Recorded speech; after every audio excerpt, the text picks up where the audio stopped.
Hello again, welcome back to Asgard and welcome back to ATM 6. So today we are going to be kind of picking back up where we left off. We did start getting a bit of this stuff knocked out, and today I would like to continue on, and we're going to be getting into some constructs today as well. Now I did, for starters, I did make a couple, or I set up a couple spells. I haven't finished one, but I did make a divination spell. Which we'll get more into that later. I basically just wanted to get it roted, and this spell actually is extremely fast to get up to rote. So just go down somewhere and just start spamming it, and it gets rote within like no time at all. I also did get rote on our damage, frost damage, and projectiles, all at the same time, of course. Because I wanted to make use of that today. Now out here, I've got a couple things laid out, and we are going to be making a couple things real quick before we get started on some golems. First up, I got this laid out right here. If we take a look at the Moat of Magic, it requires the Ritual of Forgotten Lore, which is a 7x7 laid out like this, and it also requires 10 bookcases just kind of around the ritual here, so I just kind of made these up and set them out around here. Oh, I gotta let my mana build up. This is like my 6th shape. This should be the last one, though. There we go. And we got ourselves a Moat of Magic. Now, this will complete a task on this. So if we take a look, we have crafted an elemental moat. I don't think this will be our last time today. But there's different moats, and different moats require different things. And you'll notice that basically every affinity has a related moat to it. This would be the arcane one. That kind of falls into the arcane section there. So we're going to go ahead and put that into there. And then if we click right here, we're going to make ourselves a spell. Now the spell that we're going to be making is Gravity Pulse. Basically we're going to use it for getting rote on Gravity Well. There we go. And we got our Gravity Well spell finished. And we now have Gravity Well. Now I don't know, do we actually have to hit something with this to get experience for rote? No, we do not. You can see this one actually is another one that looks like we're going to be able to get rote extremely fast just by casting this. So what we're going to do is we are going to start into making some golems. Let me go ahead and add this spell. That'll give us an arcane one if we need it later. So, but the first two things I want to make, first up is the Construct Workbench, which requires Chimerite, and we're going to be using a bit of Chimerite today. We're also going to need some logs and stone. And there is our Construct Workbench. And then I also want to get at least one lodestar. That's going to be obsidian and gold. And there we go. Gravity Well has already become rote. Very, very quick one. Some ones are extremely fast like that. Some of them take a bit more time. So, okay, there is our lodestar. Alright, now I'd also like to get a construct control rod, this right here, which is going to require, we're going to be using a lot of this today, like a whole lot of this today. So if we take a look at the rod pattern, it's just going to be just like that. So let's go ahead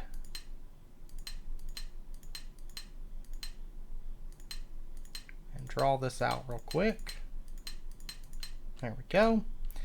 And then to get the rod that we're actually going to need for this, this is going to be superheated purified Ventium, which we do not have that. We have superheated Ventium, but we do not have the purified version. And to get that, we are going to need the purified Ventium, which is this right here, Ventium with iron. So we'll go ahead and get a piece of that. We'll probably be making some more of that this episode as well. We'll see. And I may even have to go out and get some more flowers in a little bit. But we're going to put that down right there. And we'll give it just a moment. Now there is also the Construct Diagnostic Rod. We're not going to bother with making this right now. It's not that important. Unless we're just trying to basically debug the golems. That's when it really kind of comes into play. But right now, it's not going to be that important for us. Alright, now while that's crafting, let's take our Construct Workbench, and we're going to set this up. Let's do it right here. And we're also going to need to make 8 of these crystals right here. Any kind of color is fine. We will probably do some mixing and matching, I imagine. So let's pop over. And let's go ahead. It's going to take an entire stack of chimerite, but we have plenty of this stuff. And we're going to get ourselves one of all these different color crystals. Now, the color doesn't actually matter, so feel free to just use whatever to your heart's content. We're going to use a variety here, but we are going to be using some of these as decoration as well, in various different places. So, very cheap to make. Oops. Pop over. This is done, so we're going to grab that. And we're going to lay these crystals out just along the wall here. As long as they're within, I think it's 5 blocks. I'm going to double check, but I think these should be fine where they're at. So, okay, and then let's take our purified. We have to heat this again, don't we? Yep, we have to heat this again. And then while that's going, let's go ahead. We are also going to need the, let's see. Of course, it's been a while since I've done this mod, so it takes a minute. This right here, we're going to need a rune pattern marking. So I'm going to have to get one of these real quick. And actually, instead of going with just one of those, I'm going to go ahead and make, I think, 3 of the plates. And that's because we are going to need a few of these. So we'll go ahead and get these smelting up. And then let's take our superheated purified Ventium, place that down, and we're going to go ahead and hammer this out. And then we can get our construct frame rod. And then this, we won't need this right now, so I'm just going to put that away. Alright, and then we can get our construct control rod. So there's that. This just finished up. Perfect. And for this one, it's laid out just like this. So let's double check it. Yeah, it looks like 2 over.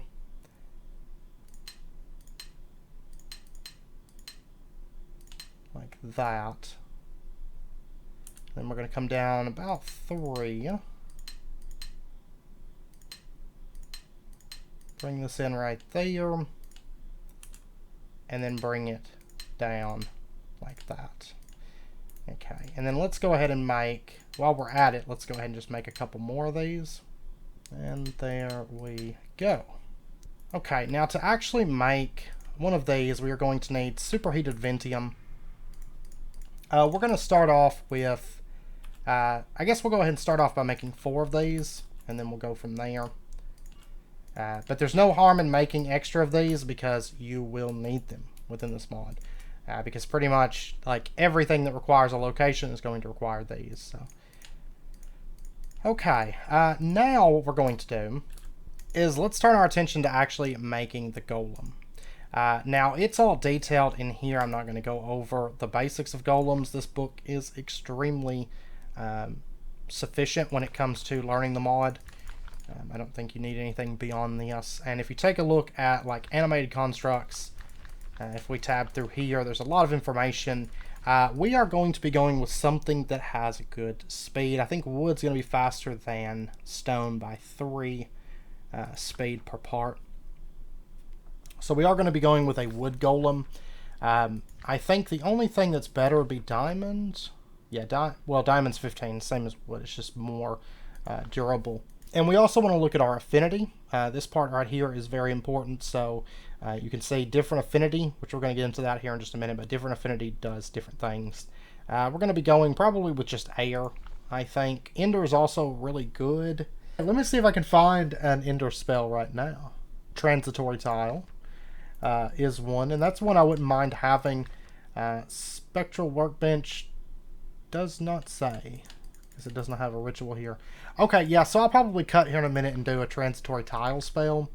And that's one that may come in handy anyways, so. But we can go ahead and get our golem pieces together before we do that. And I may even cut to make it a little bit easier, because this is going to take a lot of crafting at this point.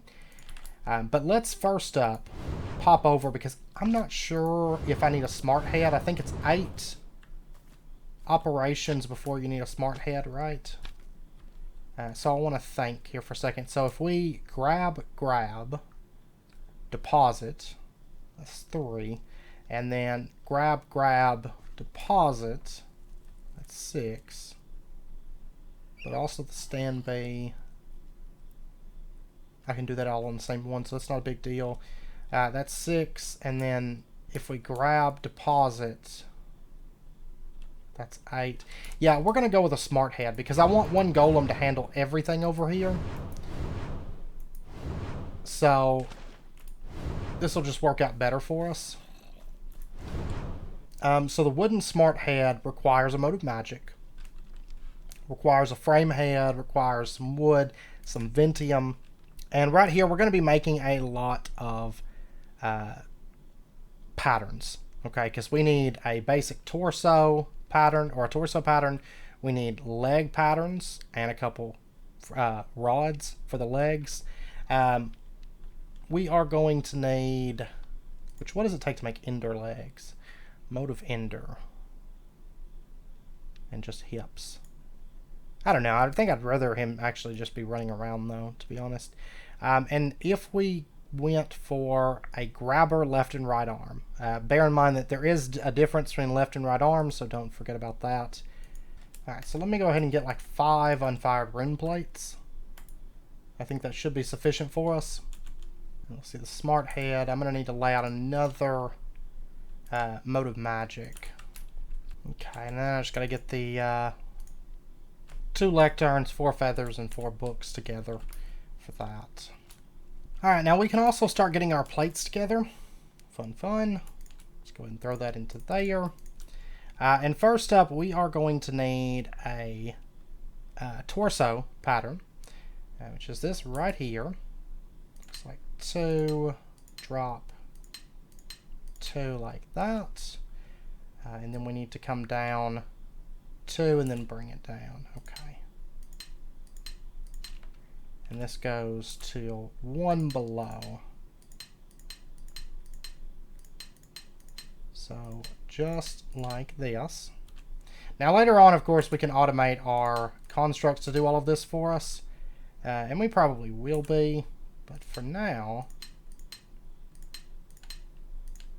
we got to do it the manual way. Okay, so there's that. We are also going to need the claw pattern. It's right here. Looks like we come up 3, 2, 2. So just like this. Okay, and then we are also going to need the head pattern. So this one right here, and it looks like just a box pretty much around the entire inside. And then the eyes are 2x2s. There we go. And then I think, what else? The smart head's going to require the head. The legs are going to require the hips. Yeah, that's what I don't have yet, is the hips. Then after that, we should be good. Alright, so the hips are down to like here. 2 across. 2 out. And then I think it's 2 down, right? Yeah, 2x2.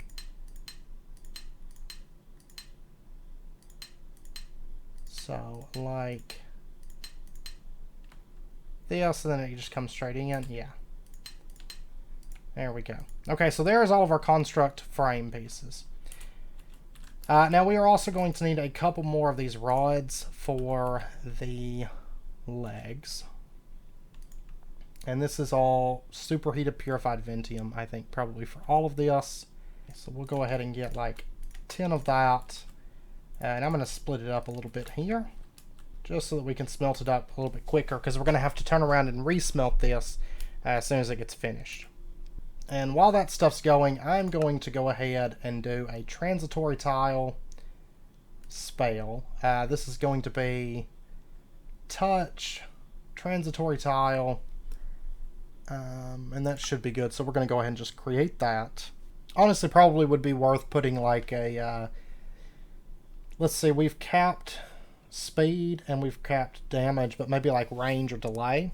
Getting these two rotated would be good to do. So that's something we're going to have to get going before too long. But we actually are going to be unlocking a whole plethora of new spells. So we take a look at this. This actually is not all that bad. It's going to be purple, magenta, and blue. So let's go ahead and place this out. I need to get that stuff together as well. Do this. This one's really easy to remember from memory. And even easier with our little layout here. Because the glowstone kind of starts this, like corner bits. Then we can just do that. Alright. I need to just make a stack of all these glyphs. Okay, so here is the last of this. Eventually we're going to have to actually set up dedicated ritual places for a lot of these moats, because we do use them a lot. Like, I don't want it to stay right here. But I also plan on these being kind of a little bit scattered, not all in just one place, because some of these moats, they don't really fit in together in, you know, like an all in one place. Some of them, they can't be crafted really all in one place. And I think this is our last one for our moat. There we go. So we got ourselves another moat.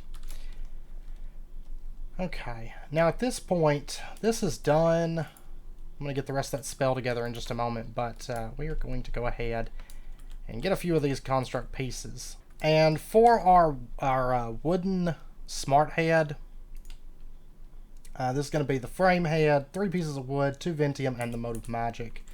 So we're going to go ahead and apply this stuff. And then it's going to be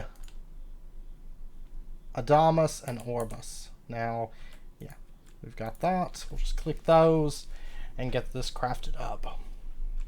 There's our smart head. So we're going to go ahead and take that. And at this point, we can come over and we can just put that onto our table. That's our first piece done. Now, next up, the torso. We're going to go ahead and hammer this out. And it is going to be Adamas and Quadrum. Okay, and then, let's see. Let's do the arms next. The grabber arms. These are going to require rods as well. So I'm going to need another rod piece. I know we've got this one, but we're going to break this one pretty quick. Because I need 1 each for the arms. And then I need 2 for the legs. So only 4, but I've already used 1 bit of durability off of this. So, and we can go ahead and get the legs real quick. So the hips, just so I can get some of this stuff out of my inventory. Adamas, Quadratum, Adamas. Alright, now while that's going, let's go ahead, throw that into there with this and the rod pattern.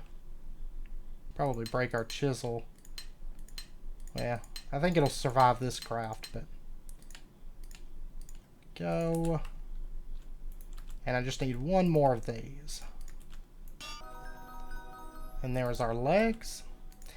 And then, well, let's go ahead and throw this in. Poof. You can see it's starting to come together over here. And then we need the 2 claws.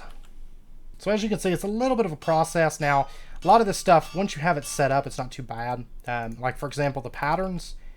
We can basically make 4 golems. We'll have to remake a claw one after 2. But we got enough torso and legs and heads durability left to make 4 golems. We already have the crystals set up. And, of course, you can automate all of this as well, which we will be doing. But, okay, let's go ahead. The grabber arms. They're the same recipe, they just change up the shapes here. So we're going to go frame rod claw. And we're going to be going with the left arm first, I think. To Ventium. And you'll notice all of these are pretty much the same recipe. And it's going to be Adamas Inversio Triangulo. And we should get a left arm out of this. We did. And then we're going to go ahead, throw this back in. And you want to be careful not to mess up your shapes here and end up with something else, since a lot of these are kind of similar. The right arm is Adamus and Triangulus. Alright, and we'll go ahead and put our arms in. There we go. So that's our Golem. Now we just have to animate him. And that's where we're going to need this spell that I'm getting together. So let me finish getting this together real quick. I think all I have left is... stay down. See, I've got the runes that I need. Okay, all I got left is the silk. Okay, so there we go, and we're going to get this crafted up. This is just going to make our lives a bit better. Oh, it wants a feather. Okay, that's fine. There we go. Another spell. But we're getting to the point where a lot of these spells, we're starting to get a lot of things in rote. That's just going to make our lives so much easier. There we go. And there's our transitory tile spell. And we can do like this. Well, it's kind of bad with it being a touch spell like this and not being very strong. But we can do like this and just place these invisible blocks. And go. Go, go. Ah, ran out. But yeah, we can basically make little bridges and stuff with it. Eventually it is actually pretty good, but right now it's kind of underwhelming. Alright, so let's go ahead and throw this then into our spell book. And now we just have to set up our Golem's affinity. And the way this works is we're going to pick 8 things. In the book, like where I showed you, well, it went back. Right in here, if we tab through to affinity, each affinity point is going to give it something. Now, we're going to be going half and half, I think. Because when it comes to transport, like purely transport golems, you just want speed and you want carry capacity. So that's going to be air and that's going to be ender. And we're going to be going half and half because he's going to be moving a bit and he's also going to need to be carrying a bit as well. So let's go ahead. Basic fling. No, this one won't work. Let's take the transitory tile. And it has to be something that can target these chimerite crystals, so it can't be like self or like bound weapon or something like that. It has to be something like projectile or touch. And then we're just going to click it onto there. And it's going to put... Oh. Is that counting both of them? Yeah, I guess they're both sending it out to there, so maybe that's counting for both of them. If not, I might have to move it a little bit. But that should be all 4 of our ender ones. And then what we're going to do is grab our fling book. We're going to open this up. And we are going to make a spell here. Now, right now we have this spell. Right here, I want to set a projectile fling spell. Okay, so we'll select that. And then what we can do is target and hit that with the air spell. There we go. And then if we just right click or shift, is it shift? Oh, no, it's not shift. I think it's these corner ones that aren't working together. I don't think they're playing nice. So we're going to snap that off. Yeah, so don't put them on corners like that where both their points would be touching, because that doesn't work. We'll just go here and here, I think. So we'll hit transitory tile, and then air affinity, air affinity. Okay, and then if we right click, now it's working. And you can see all these different little bits of color are coming down based on the affinity that we're giving it. So a little bit of ender energy and a little bit of air energy is coming down into our golem. And there is our golem. He's so spiffy. So shift right click his legs, right click on the ground. He's going to start following us around. You can see he's actually pretty fast, actually. And we're going to take him over to where he needs to be. So, yeah, hopefully you can keep up. I don't think there's any deep water. Golems can drown if their buoyancy is a negative. But I don't think that ours is, because Oh, it's a fish. Big, big fish.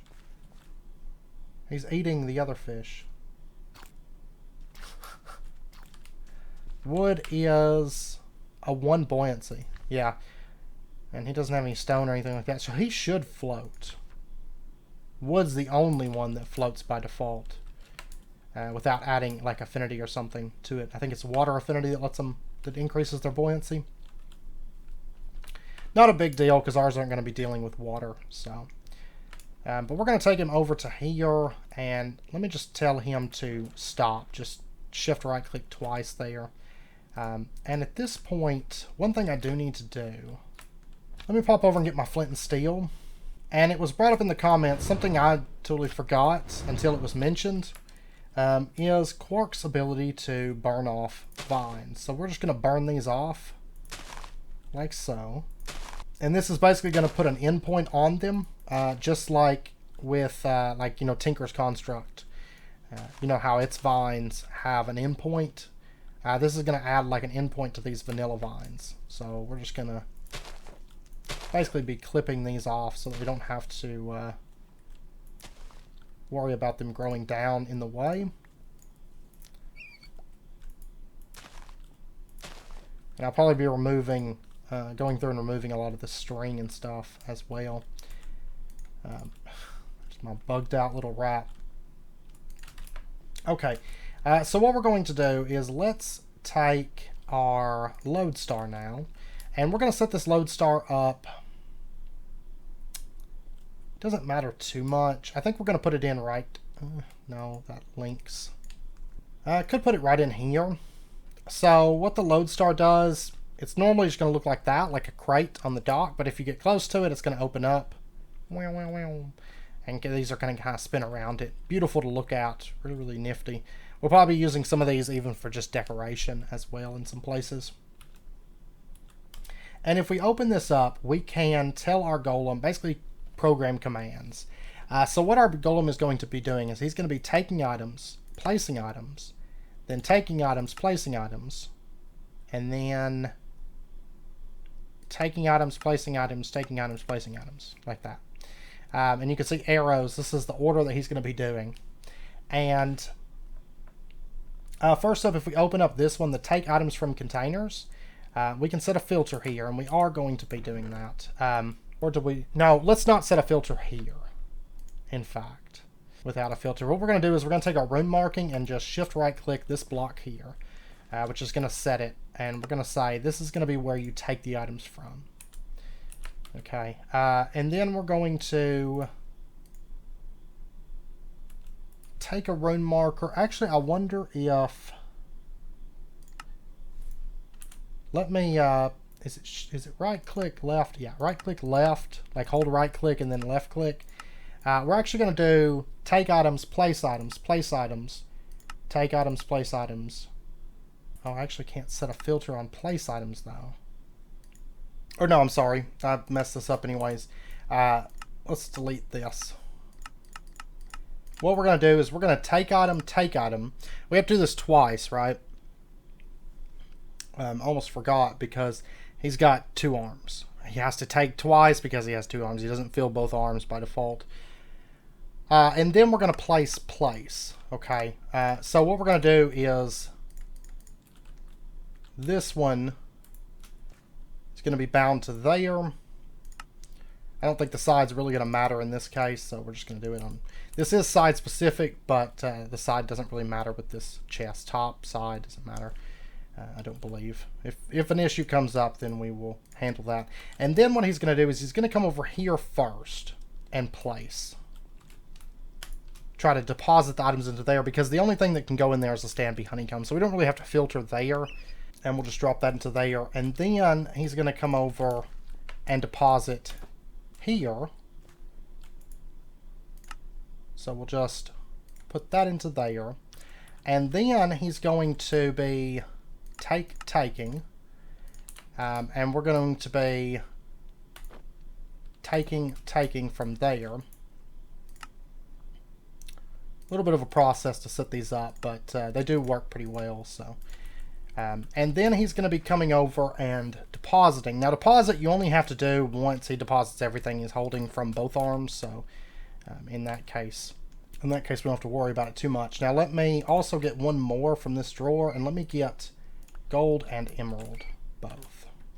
Because we're going to be setting these into a filter here.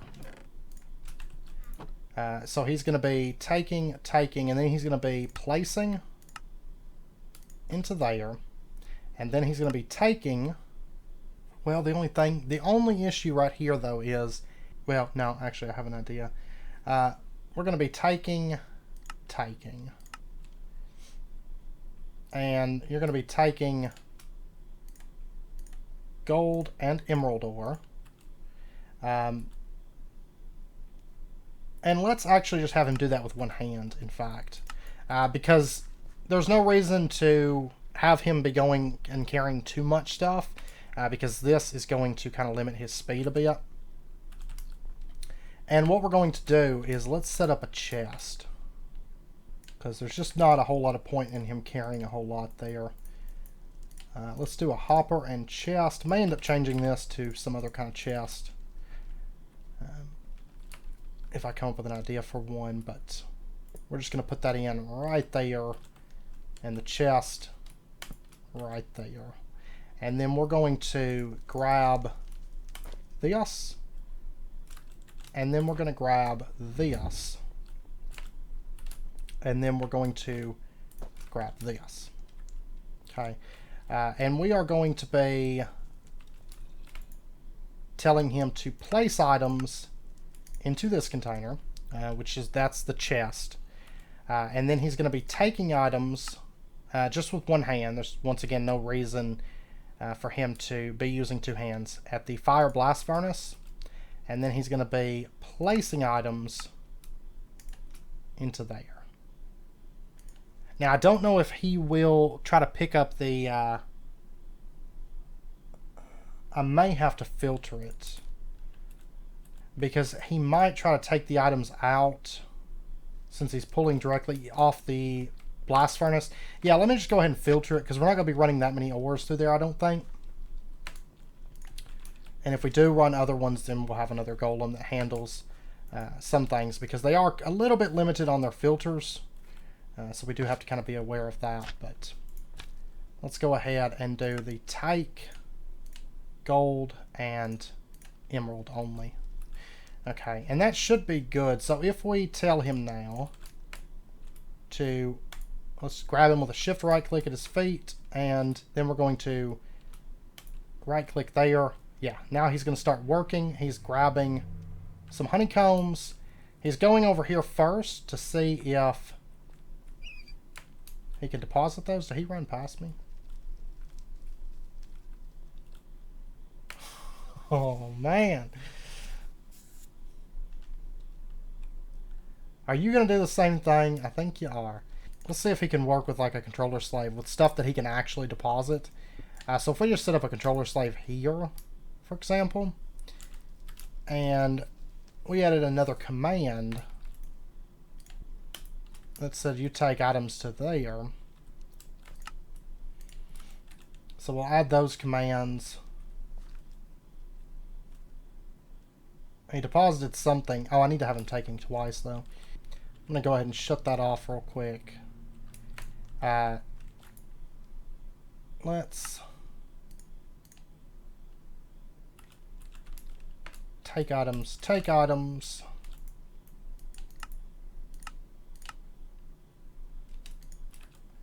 And then place the items into the drawer controller slave. And we'll release the redstone. He's going to get back to working. He's got some bones. Kind of looks like crutches. And here he comes. That's working a bit better, actually. And honestly, the way he was getting stuck, I mean, normally they're supposed to skip if they can't do something. Like if he can't deposit stuff in here, then he would go on. But it almost seems like with the drawer controller, since there was space, but since it was locked, like he was getting stuck or something. He does get stuck on this sometimes too. But it seemed like he was getting stuck, so this seems to be working all right. Now I wonder if I added a couple other lines of commands, if we could make him execute those. because we do still, of course, have those stand-by honeycombs coming in. So what if I grab these? We're going to try this. And I said, you go there. And then, yeah, you go there. And then you go... Or no, actually, I don't need that at all. So you go there, and then you go here. I'm going to have to end up removing that because he doesn't know what's going on half the time. He does finally get himself unstuck, but I think I'll need to remove this. On the plus side, these will not get broken on restarts, so that'll be good. They'll work a bit better than the rats, just they do still have a little bit of issues. So we're going to say go to the ender chest now and grab stand-by honeycombs and then place them into the drawer controller slave. So he's going to have another... Oh, man, you just... you make my life so difficult. There we go. That's bricks. And so then he should be coming over here to get some stand-by honeycombs. Getting a little bit confused along the way, but that's okay. Now, he only grabs enough to go into one hand because I only have him taking once. Probably just go ahead and add for him to take twice. So then if he just picked up the items from the drawer controller slave, let's say, and then he came around to say here, right? And then he came up to the chest. Let me clip off a little bit of these vines because these might give him some troubles. And then he picked up from here the finished products. And then he came back down to here. And then he came back up around to here to deposit. Maybe this will work. We're going to try it out. So he's going to take items from the controller, just one hand. He doesn't need to, because it doesn't have to be really fast. He just needs to be trying to do this each round. And then he's going to move then to here. And then he's going to place items into the chest.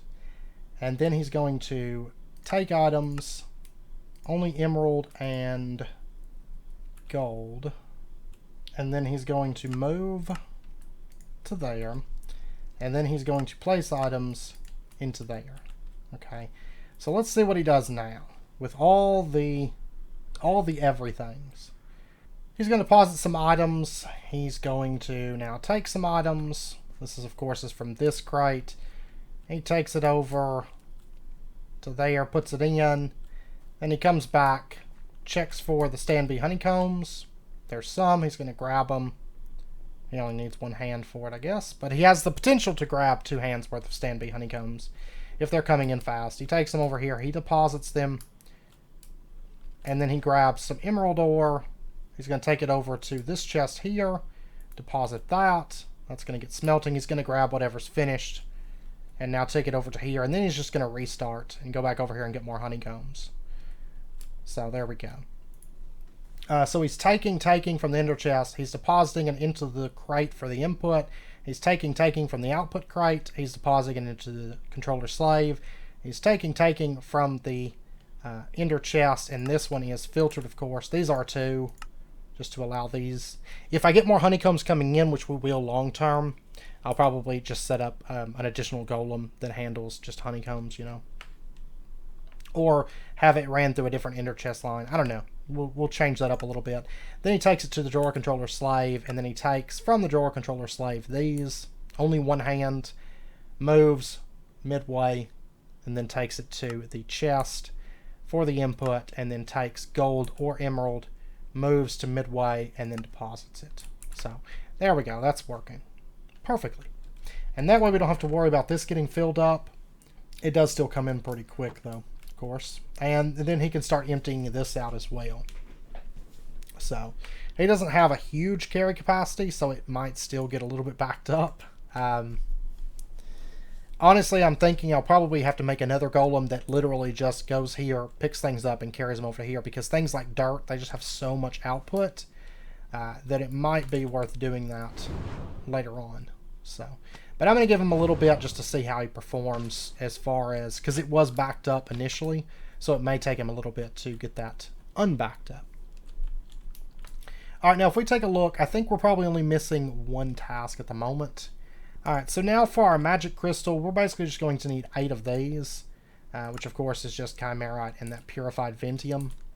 But let me get these crafted up real quick and get us a mote of magic, and then I will be right back. All right, so I'm getting our mote real quick. I'm going to have to draw through the shapes real fast. And there we go. There is our mote of magic. And then we could use this mana crystal fragment, but I'm going ahead and making another here. So we're going to go ahead and use a fresh one. Make a fresh one. Okay. Of course, my mana's tapped out, but I do have that full mana fragment, so may use that. And for the mana crystal, this is going to be circle, diamond, square.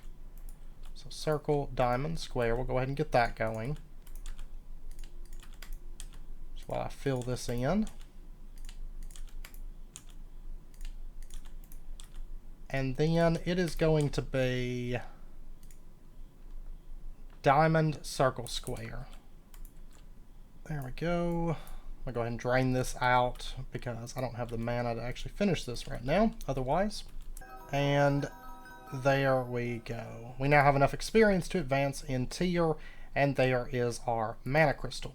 And we can turn this upside down. I think what I want to do, let's see, let's just remove this and do a full block with that hanging down. Yeah, I think that'll be good. I may bring this out as a full block also, or something. But I think if I bring out a beam across this, I think it'll look pretty good and have these hanging down. But basically what this is going to do is this is going to replenish our mana a bit faster. So if I click this and then I start pouring my mana, of course, into these, it's going to start draining my mana, but you're going to notice that my mana comes back at a bit of a faster rate being near this. And whenever it is filling up my mana, you can see there's going to be little lightning particles there. So basically this is going to just give me a little bit faster mana regeneration when I'm near it. So if I run away from it, you can see I'm a little bit slower restoring there. Now, really you'll want quite a few of these to really make a big difference, but it's just something that we'll kind of have to work up towards. So, and you will notice at this point we have completed enough tasks to tier up to tier 3, but we are going to have to choose our faction before we do that. So next episode we are going to be setting up and choosing our faction and then delving into tier 3, I think. Now depending, we might have a few things that I want to wrap up before we choose a faction, if we decide to go with the undead faction. And if we do decide to go with the undead faction, there is going to be a little bit of prep work, so that would be something more towards the back end of the episode rather than the front end. But if we decide to go with one of the other ones, then we'll do it more front end. I do think the undead faction would fit us as far as the build goes, but before we do that, I at least want to make my helmet unbreakable before we mess around with going undead just yet. And the only thing is, of course, then we don't passively regenerate mana. So, yeah, I'm going to do a little bit of planning and deciding for sure if that's what we want to go with. It's the only one I haven't played with, but there's so many drawbacks to it, and I don't know that there's enough payoff to make it beneficial. I need to actually take some time and play around with the spells, see what Mind Vision is all about, see, well, Skeletal Horse is whatever, but how often are we really going to ride horses in modded? If it was vanilla, yeah, we ride horses, but Mist Form sounds kind of cool, and so too does Possession. But before we make that decision, I'm going to do a little bit of playing around with those. But if we don't go undead, then most likely we will go with the Council of Wizards. Doesn't match our build as much, for sure, but Fae matches a little bit more, but Fae's actually kind of bad. It's not all that good of a faction. And Nether doesn't really match us all that much. It's a pretty good faction. It and Wizards are both pretty good. But yeah, I'm going to do some thinking and figure out which one I want to go with. And then if everything is in order for us to go ahead and choose our faction, then we will do so and go ahead and get that underway. And that way we can tier up and start progressing in our magic. So, but anyways, I hope you guys enjoyed the episode today. If you did, as always, be sure and hit that like button and go ahead and subscribe if you're not already to stay updated with when new videos come out. And I hope to see you guys next time. So until then, as always, do take care, stay safe. I'll see you guys then.